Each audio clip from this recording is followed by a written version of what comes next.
जय श्री कृष्ण। राधे राधे दोस्तों आज मैं आप लोग के लिए एक नई कहानी लेकर आई हूँ।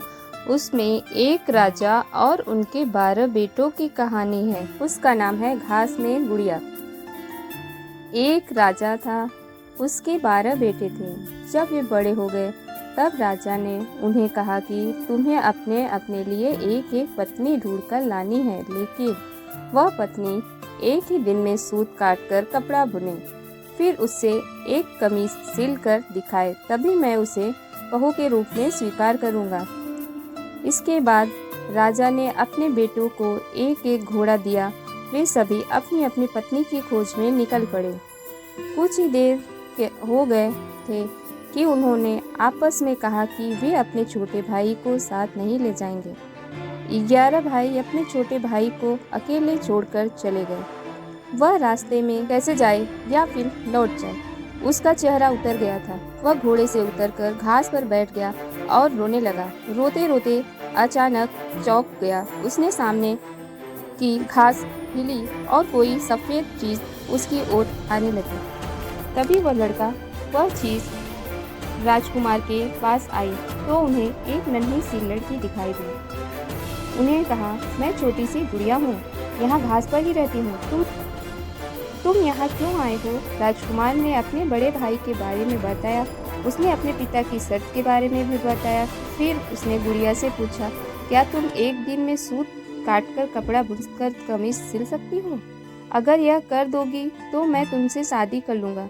मैं अपने भाई के दुर्व्यवहारों के कारण आगे नहीं जाना चाहता। गुड़िया ने हाँ कर दी। तुरंत ही उसने सूत काटा, कपड़ा बुना और एक छोटी सी कमीज लेकर महल की ओर चल पड़ा। जब वह महल में पहुंचा तो उसे शर्म आ रही थी, क्योंकि कमीज बहुत छोटी सी थी। फिर भी राजा ने उसे विवाह करने की अनुमति दे दी। राजकुमार गुड़िया को लेने चल पड़ा। जब वह घास पर बैठी गुड़िया के पास पहुंचा तो उसने गुड़िया से घोड़े पर बैठने को कहा। गुड़िया ने कहा, मैं तो अपने 2 चूहों के पीछे चांदी की चम्मच बांधकर उसमें बैठकर जाऊंगी।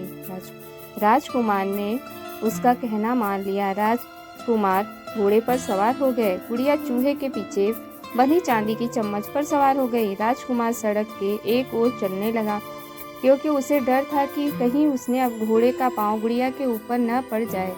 गुड़िया सड़क के जिस ओर चल रही थी उस ओर एक नदी बह रही थी।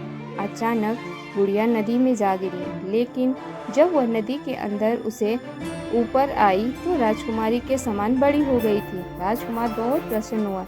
राजकुमार महल में पहुंचा तो उसके सभी बड़े भाई अपनी अपनी होने वाली पत्नियों के साथ वहां आ चुके थे, लेकिन उसके भाइयों की पत्नी का ना व्यवहार अच्छा था, ना ही वे सुंदर थी। जब उन्होंने अपने भाई की सुंदर पत्नी को देखा तो वे सभी जल भून गए। राजा को पता चला कि बड़े पुत्र ने छोटे राजकुमार के साथ दुर्व्यवहार किया है, तो उन्हें उनके बड़े बेटे की खूब निंदा की। फिर छोटे बेटे को गद्दी सौंपी। छोटे बेटे राजकुमार का विवाह गुड़िया के साथ धूमधाम से हुआ।